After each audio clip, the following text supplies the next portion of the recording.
los 11 ministros de la Suprema Corte de Justicia invalidaron la primera parte del Plan B de reforma electoral del presidente. 9 menos 2. Las ministras Yasmín Esquivel y Loretta Ortiz. Decenas de automovilistas denuncian haber sido asaltados en la carretera México-Cuernavaca, mientras que la carretera 57 se ha convertido también en el terror de los migrantes, pues este fin de semana fueron rescatados 113 indocumentados que estaban secuestrados.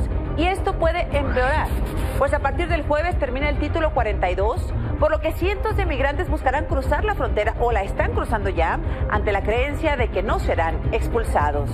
El sábado más de 150 familias se reencontraron en la frontera entre Ciudad Juárez y El Paso, Texas, como parte del programa Abrazos, no muros.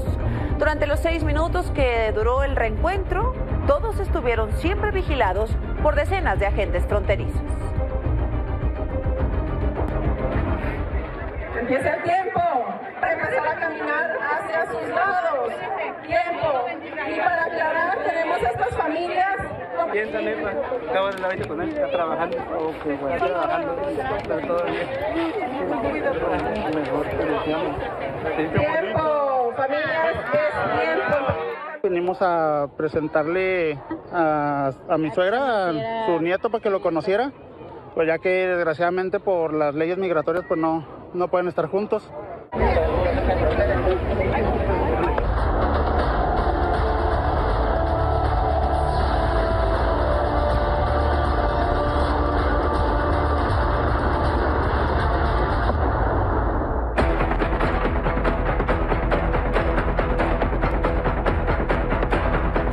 ¿Qué tal? Bienvenidos, muy buenas noches y como siempre, gracias por acompañarnos. Hoy 9 de 11 ministros de la Suprema Corte de Justicia de la Nación recordaron que la ley es la ley, que la Constitución que se jura respetar, se respeta y que el proceso legislativo tiene un orden. Hoy, bajo todas las presiones posibles, 9 ministros anularon la primera parte del Plan B de reforma electoral del presidente por vicios en el procedimiento legislativo.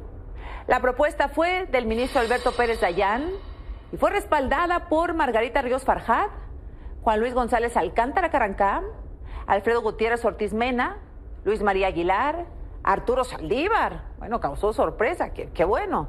Arturo Saldívar también votó a favor del proyecto, Jorge Pardo Rebolledo, la presidenta de la Corte, Norma Piña, y también el ministro Javier Lainez. Esos fueron los 9 votos.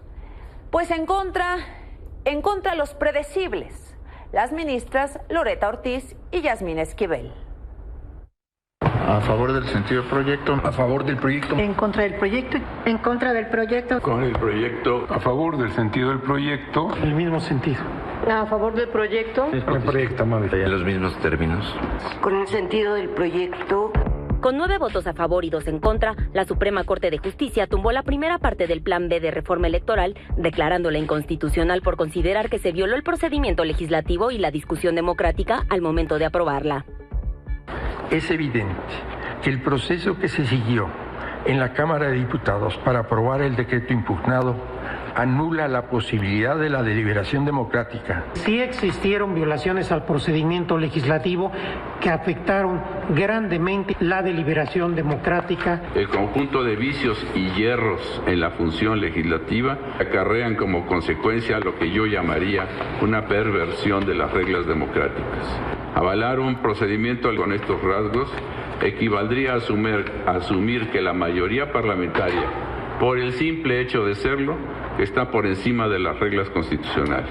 Y acudo a la muy conocida máxima de don Benito Juárez, que dice: nada por la fuerza, todo por la razón y el derecho. Esta reforma se inscribió en el orden del día en calidad de urgente sin justificar los motivos la noche del 6 de diciembre. Y durante la madrugada se aprobó sin que los legisladores tuvieran tiempo de leerla. Sin embargo, las ministras, a quienes el presidente propuso, Loretta Ortiz y Yasmín Esquivel, votaron en contra del proyecto, argumentando que las omisiones legislativas no fueron tan graves. No comparto el sentido del proyecto. Si bien observo que existieron irregularidades en el proceso legislativo, estas no tienen un potencial invalidante. Nosotros no debemos invadir e invalidar los compromisos del legislativo por respeto a la división de poderes. Pero sus argumentos fueron desestimados por la ministra presidenta Norma Piña Hernández y el máximo tribunal evitó que se consumaran las reformas a la Ley General de Comunicación Social y a la Ley General de Responsabilidades Administrativas que la aplanadora legislativa del oficialismo aprobó en menos de 24 horas. Nuestro país es una democracia constitucional. Las decisiones deben adoptarse mediante la regla de la mayoría una vez que se ha deliberado el tiempo suficiente, habiéndose escuchado a todas las fuerzas políticas. Como sucede con cualquier árbitro, nuestras decisiones gustarán a algunos y disgustarán a otros. Celebro que eso sea posible porque da cuenta del fortalecido pluralismo de nuestra nación. Con información de Reinaldo Baena, Azucena a las 10. Y ahí está la decisión del máximo tribunal de la Suprema Corte de Justicia de la Nación. 9 ministros valientemente toman esta decisión apegada a la Constitución, a pesar de las presiones, muchas, de todas partes, desde Palacio Nacional, desde grupos políticos, desde el Congreso, a las afueras de la Corte, a la puerta de la Corte hay presiones. Ahí continúa el plantón de algunos simpatizantes de Morena que piden que la ministra Norma Piña sea removida de su cargo. Están encabezados por Armando Monter, quien de hecho desconoce qué fue lo que aprobaron hoy los ministros. Esto dijo hoy. Pues yo creo que lo que acaba de suceder el día de hoy es lamentable, sobre todo porque resulta que le están quitando el derecho a nuestros hermanos migrantes que se encuentran en Estados Unidos o en otros países, el derecho a votar, a ser parte de la vida pública del país. Yo creo que siendo mexicanos tenemos el derecho de ser parte de las decisiones de nuestro país. Los ministros les están coartando ese derecho a los hermanos migrantes. Ahí están, a veces 2, a veces 10, pero todos muy agresivos y violentos verbalmente contra la ministra. La oposición celebró la decisión de la Corte, mientras Morena la calificó como desafortunada, como un atentado contra la división de poderes, como un atropello al Poder Legislativo. El secretario de Gobernación y aspirante presidencial, Adán Augusto López, escribió en su Twitter: el pueblo mexicano busca recuperar la confianza en sus instituciones, pero la Corte decidió seguir protegiendo intereses particulares. 9 ministros pasaron por encima de la voluntad democrática representada por los representantes populares y terminó adoptando el discurso del presidente de la República. No hay de otra. Plan C en las urnas, escribe Adán Augusto López. Plan C que el presidente dio a conocer el 27 de marzo. Este es. Hay un plan C, que no estén pensando que ya se terminó todo. Pues que no se vote por el bloque conservador para que siga la transformación. Ni un voto a los conservadores, sí a la transformación. Mientras más mesurado que el secretario, otro presidenciable, el senador Ricardo Monreal, aceptó que la Corte enmendó la plana al Poder Ejecutivo y celebró que haya equilibrio de poderes. Hoy nos tocó al Poder Legislativo que nos enmienden la plana. No me voy a desbordar en aplausos o en felicitaciones, simplemente como un constitucionalista me alegra que haya equilibrio de poderes, que por primera vez en México haya pesos y contrapesos. Ahora la Suprema Corte tiene pendiente por discutir y definir el futuro de la segunda parte del Plan B electoral, que también se encuentra suspendido. Fue suspendido por el ministro Javier Lainez. Además, la Suprema Corte deberá definir también qué sucederá con 18 de las 20 reformas que la oposición planea impugnar, luego de que Morena las aprobó en menos de 5 horas, en una sede alterna, sin discusión, sin oposición, entre la noche y la madrugada del 28 y 29 de abril. De estas 20 leyes, 14 ya fueron publicadas en el Diario Oficial de la Federación, por lo que proceden las impugnaciones. La oposición lo hará con las 7 primeras publicadas el jueves y seguramente lo hará con las 7 publicadas hoy, salvo la 3 de 3. Faltan 6 más por publicar. Aunque la autoridad de Morelos asegura que no tienen una sola denuncia, ayer automovilistas que circulaban sobre la autopista México-Cuernavaca denunciaron haber sido víctimas de asaltos. Quedaron varados o tomaron otra ruta durante un bloqueo de integrantes de ejidatarios que protestaban para exigir al gobierno el pago de terrenos usados para ampliar la autopista Siglo XXI. Cientos de conductores regresaban a la Ciudad de México, quedaron ahí atrapados a la altura del poblado Tres Marías, por lo que Capufe habilitó un carril en sentido contrario para desviar el tránsito hacia la carretera federal. El lento avance del tránsito fue aprovechado por delincuentes que, según las víctimas, usaron piedras para golpear los vehículos y obligarlos a detener el paso. Los comerciantes de la zona acusan que los policías mantienen vínculos con los delincuentes y les permiten consumar los robos. Hasta el momento, ninguna autoridad ha dado información respecto a esto, que además los vecinos dicen sucede todo el tiempo. Esto en la México Cuernavaca. Mientras en la carretera federal 57, hace una semana se reportó el asalto y secuestro de al menos una decena de personas a quienes delincuentes despojaron de todas sus pertenencias, incluyendo sus vehículos. Por ejemplo, 3 jóvenes que salieron de Matehuala, San Luis Potosí, rumbo a Monterrey, Nuevo León, están entre las víctimas. Ellos tomaron la carretera 57, considerada una de las más peligrosas en el país, cuando a las 6:26 de la tarde, en el kilómetro 32, a la altura de Doctor Arroyo, Nuevo León, fueron encontrados por delincuentes. El conductor hizo una parada, dijo, para despejar su espejo retrovisor, y ahí lo interceptaron sujetos armados. Hoy platiqué con el padre de una de las víctimas, quien me narró parte de lo sucedido. En menos de un minuto se le aparecieron una camioneta Avanza color blanco con 3 hombres con armas largas. Lo despojaron de su camioneta, él iba con su novia y con una amiga de la novia. Prácticamente lo encañonaron, lo pasaron a la otra camioneta y se fue un malhechor con las 2 muchachas y posteriormente lo reunieron, en donde se da cuenta que había 8 personas más y en realidad eran 6 vehículos los que tenían ya entre el monte en una comunidad llamada El Tecolote, que está en el kilómetro 57 antes de llegar a la comunidad de Santana. ¿Cuánto tiempo estuvieron retenidos? De las 6 de la tarde a las 12 de la noche. ¿Sí? ¿Los golpearon también? Demasiado. ¿Por qué los golpes? ¿Por qué la violencia? ¿Qué sucedió ahí? Ahí simple y sencillamente son tácticas tal vez de ellos, estrategias para seguir intimidando.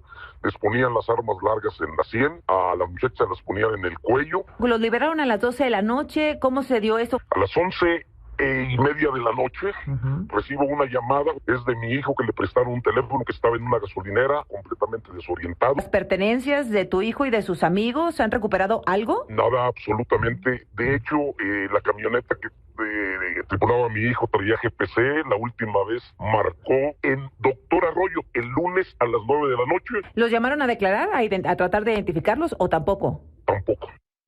La carretera federal 57... No fue en la madrugada, no fue en la noche, fue a las 6:26 de la tarde del lunes pasado. 6:26 de la tarde. ¿Hay detenidos? No. ¿La autoridad lo sabe? Desde luego. ¿Por qué no hacen algo? Esa es la pregunta que continúa sin respuesta. Mientras, en plena avenida Periférico, a la altura de Tlalnepantla, en el Estado de México, automovilistas grabaron a 2 presuntos delincuentes de los conocidos como montachoques, llamados así porque provocan un choque con sus víctimas para después extorsionarlas. Estos 2 sujetos cerraron el paso a un conductor, como se ve en el video, que fue grabado por otro conductor que con su claxon intentó disuadirlos para evitar la extorsión.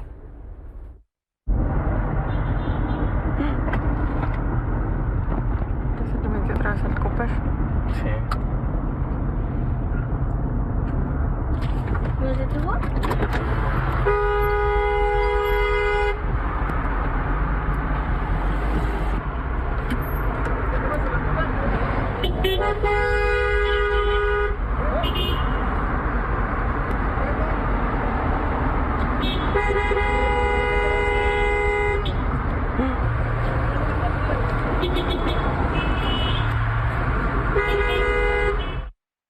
Los usuarios denunciaron en redes y solo recibieron como respuesta un mensaje de la Secretaría de Seguridad del Estado de México, donde les dicen que valoran su participación, que van a compartir el reporte con las autoridades correspondientes y que van a trabajar coordinadamente, y que los invitan a seguir denunciando, para nada, porque no sabemos si hay personas detenidas, si hay algún operativo especial, no sabemos absolutamente nada. El fiscal de Guanajuato informó que el asesinato de Teresa Maguillal, madre buscadora, ejecutada el martes en Celaya, será investigado como feminicidio debido al modo de la agresión. En entrevistas se negó a dar detalles sobre el único detenido, pero aseguró que hay avances significativos en la investigación. Teresa formaba parte de un colectivo, una promesa por cumplir, y buscaba a su hijo desde el 2020. La fundadora del colectivo Sabuesas Guerreras en Sinaloa, María Isabel Cruz, denunció que ella y Belinda Aguilar han sido objeto de acoso, de vigilancia por parte de hombres armados. En un posicionamiento dirigido a 8 funcionarios, entre ellos el presidente y el gobernador Rubén Rocha Moya, dicen que desde el 3 de mayo han visto a estos sujetos que estamos viendo en la pantalla, que están frente a su casa, que la siguen todo el día. El secretario de Gobierno informó que las buscadoras ya cuentan con protección y ojalá que así sea. El viernes en las faldas del Cerro Colorado fue localizado muerto Carlos Ontiveros, hijo de Diana Loza, exfiscal de desaparecidos en Tijuana, Baja California. Ella había denunciado que desde el 24 de abril no había podido comunicarse con su hijo, este joven de 21 años de edad. Según los primeros reportes, el cuerpo fue encontrado con manos y pies atados, cubierto con hojas secas y una cobija, y debido a su avanzado estado de descomposición, fue identificado por sus tatuajes. La Fiscalía de Sonora informó que los restos hallados en la carretera Costa de Hermosillo no corresponden a Marco Antonio, hijo de la fundadora del colectivo Madres Buscadoras de Sonora, Ceci Patricia Flores, quien la semana pasada recibió un mensaje en el que le aseguraban que los restos de su hijo, secuestrado en 2019, estaban en una zona del desierto. Ceci dijo que no dejará de buscarlo hasta poder llevarlo a casa. Voy a seguir luchando incansablemente porque las autoridades hagan su trabajo en búsqueda de investigación y Marco Antonio vuelva lo más pronto posible a casa. Voy a seguir buscando en ese predio donde me dice la información que me llega anónimamente, que ahí está mi hijo. No voy a descartar este lugar, voy a buscar lo más que pueda. No me voy a rendir, no me voy a cansar hasta encontrarle. Ojalá que así suceda, Ceci. A pesar de que el gobierno ha asegurado que el robo de combustible y el huachicoleo quedó prácticamente eliminado, prueba de que no es así es que en tan solo un mes y medio, en Hidalgo, las autoridades han encontrado 3 túneles con tomas clandestinas para robar combustible de Pemex.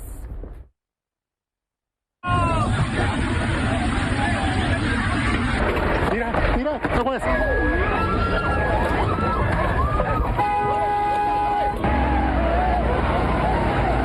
Han pasado más de 4 años cuando una toma clandestina de gasolina explotó dejando 137 muertos y 3 heridos. Tras la tragedia, el presidente Andrés Manuel López Obrador pidió asignar miles de soldados a la protección de oleoductos y el traslado de combustible en camiones cisterna, provocando desabasto por varios días. 8 meses después, aseguró que este delito estaba prácticamente erradicado. Hemos podido eliminar prácticamente esta actividad delictiva. Sin embargo, el delito sigue y tan solo en Hidalgo, en mes y medio, han asegurado 3 huachitúneles. A 132 kilómetros de Trahuelilpan, ayer autoridades federales y estatales localizaron uno en una vivienda ubicada en la colonia Francisco y Madero, en el municipio de Cuautepec. Tiene aproximadamente 9 metros de profundidad y 28 metros de longitud. No hubo detenidos. Y hace 4 días, ahí mismo en Cuautepec, tras un operativo de 5 horas y la participación de 400 elementos de las distintas corporaciones, se localizó este túnel con 4 metros de profundidad y 25 metros de longitud. Hallaron además altares a la muerte y otras figuras. Se detuvieron a 10 personas y se decomisaron 12 vehículos.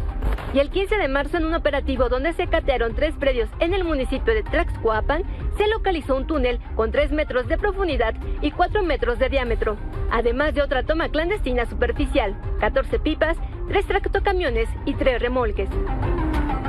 Azucena, las 10. Apenas el viernes le informé que 10 colombianos fueron localizados tras permanecer secuestrados 4 días.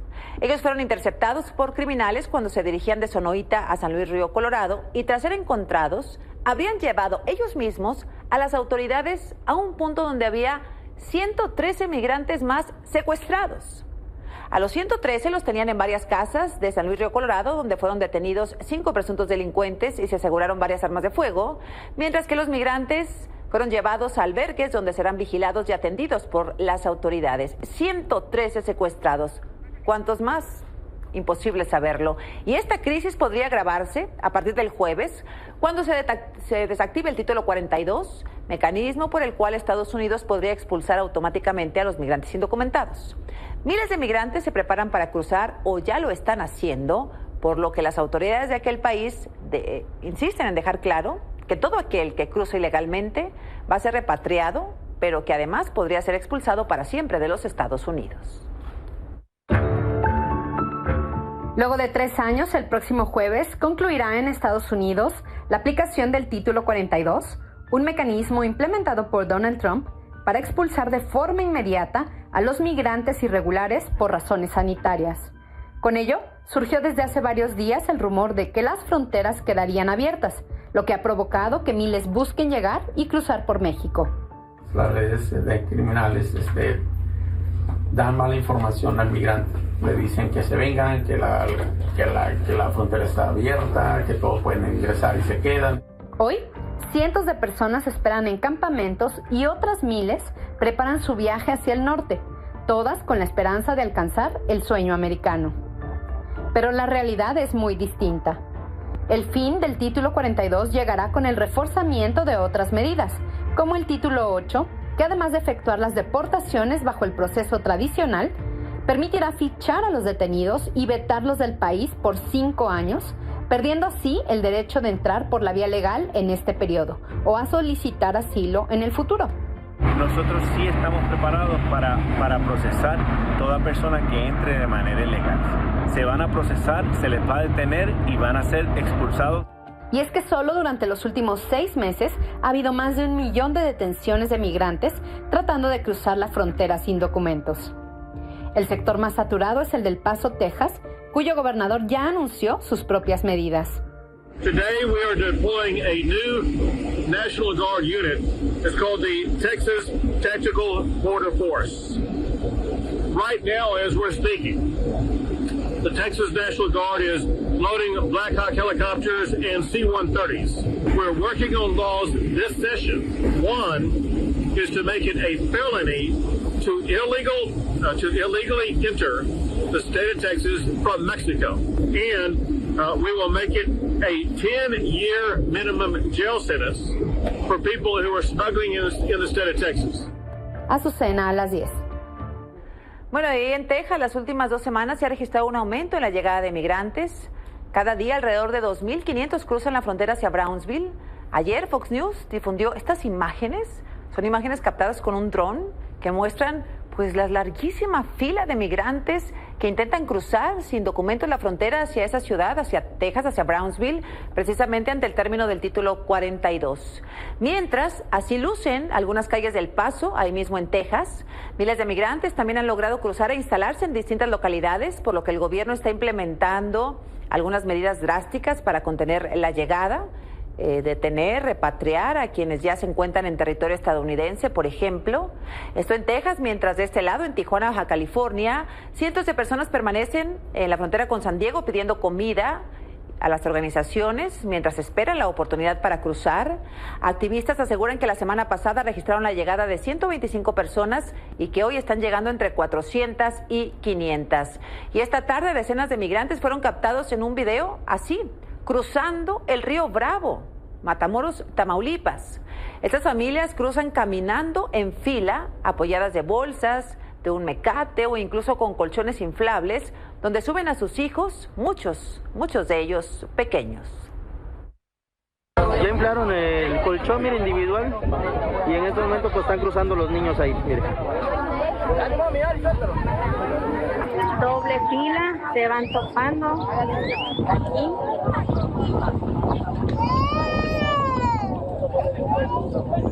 Escuchamos los llantos de esos pequeñitos. Igual ellos no tienen la idea de esta bebé, se escucha ese llanto. No tienen la idea de lo que sucede. Hoy el presidente dijo que va a sostener mañana a las 9:30 una llamada con el presidente de Estados Unidos, que van a tratar el tema de migración, también asuntos económicos y la crisis por fentanilo. Crisis que se refleja ya, como vimos la semana pasada, en algunas zonas de Tijuana, donde al igual que en Canadá y en Estados Unidos, médicos y paramédicos atienden al menos una decena de reportes al día y salvan vidas gracias a la naxolona, que es donada, no es proveída por el gobierno mexicano, sino es donada por el gobierno estadounidense. ¿Traen naloxona? ¿Esto de dosis? Sí.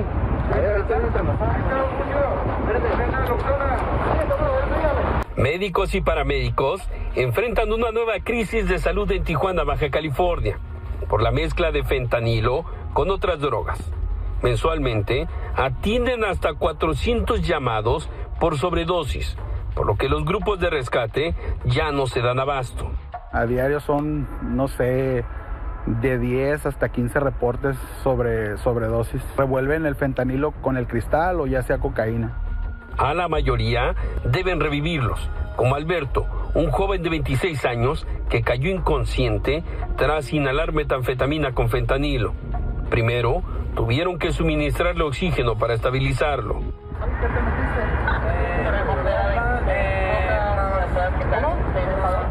Pero el reto no es fácil para los médicos, pues para salvar vidas, además de oxígeno y equipo de primeros auxilios, ahora deben llevar en su maletín naloxona, un medicamento que contrarresta los efectos de los opiáceos y puede salvar la vida en casos de sobredosis. Son para revertir la sobredosis. 2 dosis de naloxona cuestan $170, unos 3.500 pesos, pero se acaban y no se venden en las farmacias, ni se las da el gobierno federal, pues la mayoría de los rescatistas son de la Cruz Roja u otras organizaciones que sobreviven de donaciones. No es suficiente. Tratamos de buscar ese medicamento y de hecho es donado, que nos lo donan al otro lado para todo este tipo de situaciones. Donaciones como esta, que hoy permitió rescatar a Alberto de morir, mas no de su adicción. Ya podemos encontrar este tipo de pacientes en todas las zonas de la ciudad y en cualquier escenario, desde una tienda de conveniencia hasta un restaurante, una casa, una fiesta. Desde Baja California para Azucena a las 10, Said Betanzos. Esta mañana la conferencia del presidente se centró básicamente en el tema del Tren Maya. Insistió que estará funcionando para diciembre de este año, que el primer tren llegará el 8 de julio a un taller de Cancún, donde se concluirá el ensamblaje. A partir de ahí será sometido a pruebas estáticas y en agosto comenzarán las pruebas dinámicas, rodando el convoy a lo largo de 15,000 kilómetros. El presidente aseguró que esta obra es un proyecto muy rentable y que según estimaciones se recuperará la inversión en unos 6 años. Y de nuevo el presidente se fue contra los activistas que denuncian el colapso de la caverna conocida como Dama Blanca en el tramo 5. Nuestros adversarios tienen mucha imaginación. Se atrevieron a decir que se había rellenado con concreto de la cueva. Y salió además los pseudoambientalistas, estos muy corruptos, y los que los patrocinan, corruptazos, que hay que verlos de lejos, no acercarse mucho a ellos porque pierde uno la cartera. Están muy mal acostumbrados. Esto me dijo hoy Pepe Urbina, del colectivo Sélvame del Tren, al respecto. Dice hoy el presidente que aseguraron que la cueva de la Dama Blanca se había rellenado de concreto, que... Es muy triste. La verdad es que nadie dijo que se había rellenado de concreto, pero exponen su ignorancia de una forma ya ridícula. Ponen una foto de la selva arrasada, de un agujero lleno de piedras y dicen, no, está intacto. Y con esa afirmación reconocen que no tienen la más remota idea de lo que es la selva intacta. Vamos. ¿Lo vamos a perder? Es que ya lo perdimos. Arrasaron con toda la selva. El presidente esta tarde convocó a muchos miembros de su gabinete, seguridad, defensa, salud, para analizar si se levanta o no la emergencia por COVID en el país. Ya lo hizo la Organización Mundial de la Salud. Los funcionarios fueron citados hoy y empezaron a llegar a las 6 de la tarde. Ahí el secretario Jorge Alcocer dijo esto. Hemos ya asegurado muchas cosas y ya la vamos a terminar. Bueno, pues ahí está mañana. Sabremos, probablemente suceda, si se levanta la emergencia por COVID en México, al igual que ya lo hizo la semana pasada la Organización Mundial de la Salud. También ahí a Palacio se vio llegar con el presidente, con su padre, a José Ramón y Andrés López Beltrán. José Ramón llegó alrededor de las 3 de la tarde acompañado por su esposa a bordo de una Suburban, Unos 15 minutos después arribó Andrés en una unidad del mismo color en esa Suburban. Llegaron ahí por la calle Corregidora, que por cierto se encuentra cerrada al paso vehicular y peatonal. José Ramón se retiró de Palacio Nacional a eso de las 6 de la tarde, mientras Andrés lo hizo una hora después. Esta mañana fue publicado en el Diario Oficial el decreto por el cual se reforman diversas disposiciones de la Ley General de Derechos de Niñas, Niños y Adolescentes. A partir de mañana, los deudores alimentarios serán inscritos en el Registro Nacional, el cual podrá ser consultado, será público. Quienes aparezcan ahí no podrán aspirar a cargos de elección popular, ni a ser jueces o magistrados, no podrán salir del país, tampoco realizar trámites como la licencia, permiso de conducir, pasaporte o ningún documento de identidad. Por tercera ocasión en menos de un mes, uno de los elevadores de la torre pediátrica del Hospital de Veracruz colapsó y se cayó del tercer piso al segundo. Esto fue ayer. En el elevador iban 2 doctoras, un médico, una trabajadora del área de cocina. Los 4 fueron llevados al Hospital de Alta Especialidad del ISSSTE, donde se determinó que las mujeres tienen una lesión de esguince de 2º y 3er grado. Hace 3 semanas le informé que el 17 de abril estas 2 enfermeras también resultaron lesionadas porque se desplomó otro elevador. Se desplomó 3 pisos. Ambas denunciaron la falta de mantenimiento en el hospital que pone en riesgo la vida de trabajadores y pacientes. Hace 2 semanas hubo otro incidente donde una doctora se quedó encerrada en el elevador y todo esto, increíblemente, lo negó el secretario de Salud de Veracruz. Aquí tiene, señor secretario, otra prueba de que algo está pasando en la torre pediátrica. A puerta cerrada y con votación nominal, el Consejo Político Nacional del PRI aprobó que Alejandro Moreno se queda hasta agosto del 2024, dicen, para proteger al PRI en las elecciones del 2024.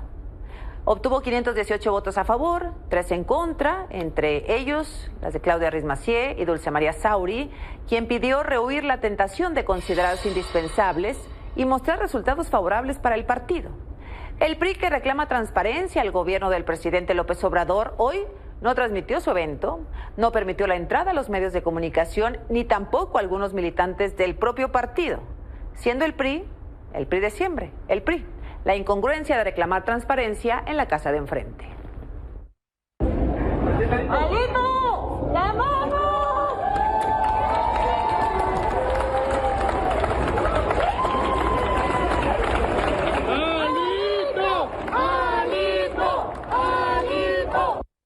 Mire, y ayer, como parte de la celebración del 5 de mayo en Nueva York, mexicanos se vistieron así, con botargas del presidente López Obrador, del secretario de Gobernación, de Adán Augusto López, de Claudia Sheinbaum y de Gerardo Fernández Noroña. Ahí están. En el evento estuvo el presidente de la mesa directiva del Senado, Alejandro Armenta. Bueno, él sí estuvo en persona y se fotografió con estas corcholatas. ¡Qué chula es Puebla! ¡Qué linda! Con sus mujeres hermosas que tienen cara. Nuestros gallos, nuestros precandidatos aquí en Manhattan. Saludos, compañeros. Que viva la cuarta transformación. Sabemos que va a seguir la 4T. ¡Que viva AMLO! ¡Que viva! ¡Que viva Andrés Manuel López Obrador! ¡Que viva! ¡Que viva Andrés Manuel López Obrador! ¡Viva! ¡Que viva la cuarta transformación! ¡Que viva! Esto en Nueva York, mientras que en la Ciudad de México, personal de obras y servicios de la ciudad empezaron a borrar las bardas de promoción como presidenciable de Marcelo Ebrard.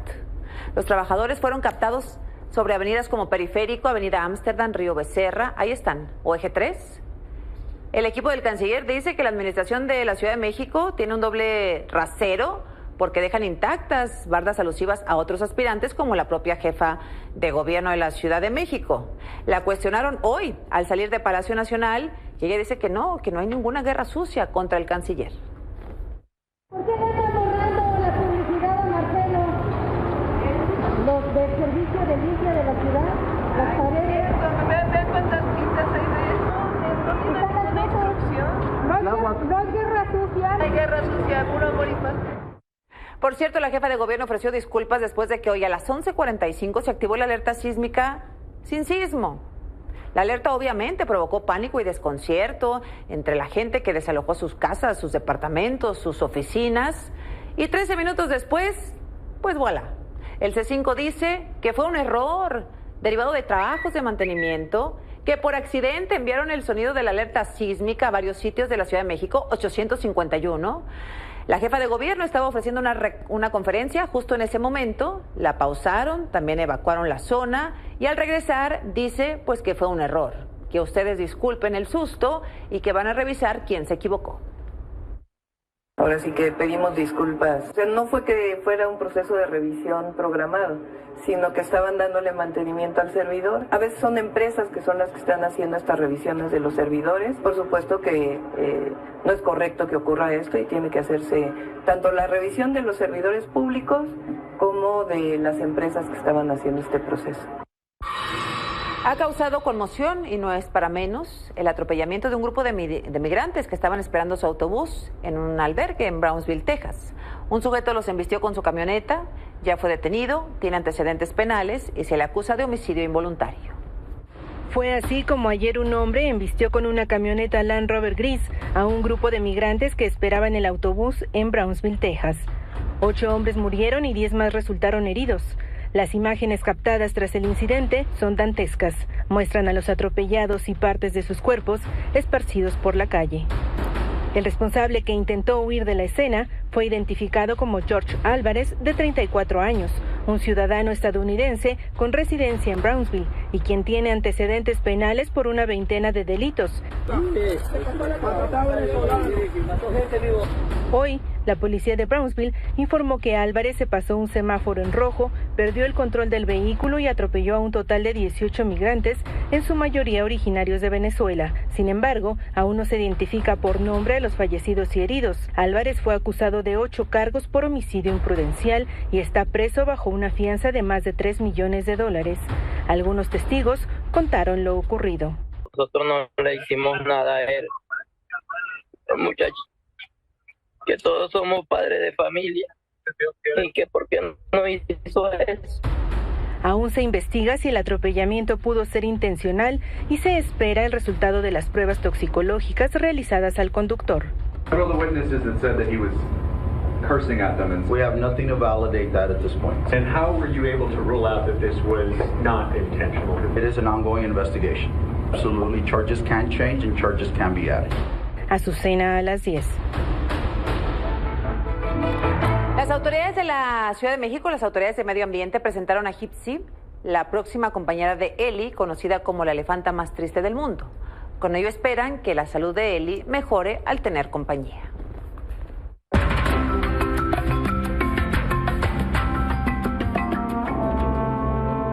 Tras la recomendación de expertos en vida silvestre nacionales e internacionales, esta mañana la Secretaría del Medio Ambiente de la Ciudad de México anunció que ya seleccionaron a la nueva compañera de Ellie, conocida como la elefanta más triste del mundo. Analizamos muchos elefantes para que vinieran a Aragón, analizamos muchos lugares donde podría ir. Se trata de Gypsy, una elefanta africana de entre 35 y 40 años de edad, que pesa unas 3.5 toneladas. Son características muy similares a las de Ellie, y por ello, la SEDEMA asegura que mejorará su estado de ánimo y salud. Gypsy la recibimos hace aproximadamente 8 años, si no mal recuerdo. Trabajó mucho tiempo en un circo. Aún no hay fecha de su llegada al zoológico de San Juan de Aragón, pues Gypsy será trasladada de forma voluntaria del Centro de Conservación Animal Sofari en Amacuzac, Morelos, a la Ciudad de México. Ya colocaron el contenedor y esperarán a que suba sola. Si en algún momento vemos que el transporte va a ser estresante tanto para Gypsy como para Ellie, se aborta la misión. Para garantizar el cuidado de las elefantas, se amplió de 4.000 a 7.500 metros cuadrados su hábitat. Sin embargo, la estancia de Gypsy dependerá de su adaptación, pues actualmente los elefantes africanos son una especie en peligro de extinción, según el Fondo Mundial para la Naturaleza. Esta es una ancianita. Literalmente es una viejita que vive en un asilo y el mover a una viejita a otro lugar pues no necesariamente es lo mejor. Azucena a las 10. Así la historia de este lunes 8 de mayo. Gracias como siempre por su atención. Nos vemos aquí mañana a las 10. Buenas noches. Encuentra la mejor información de Milenio en nuestro canal de YouTube. Suscríbete y activa la campanita.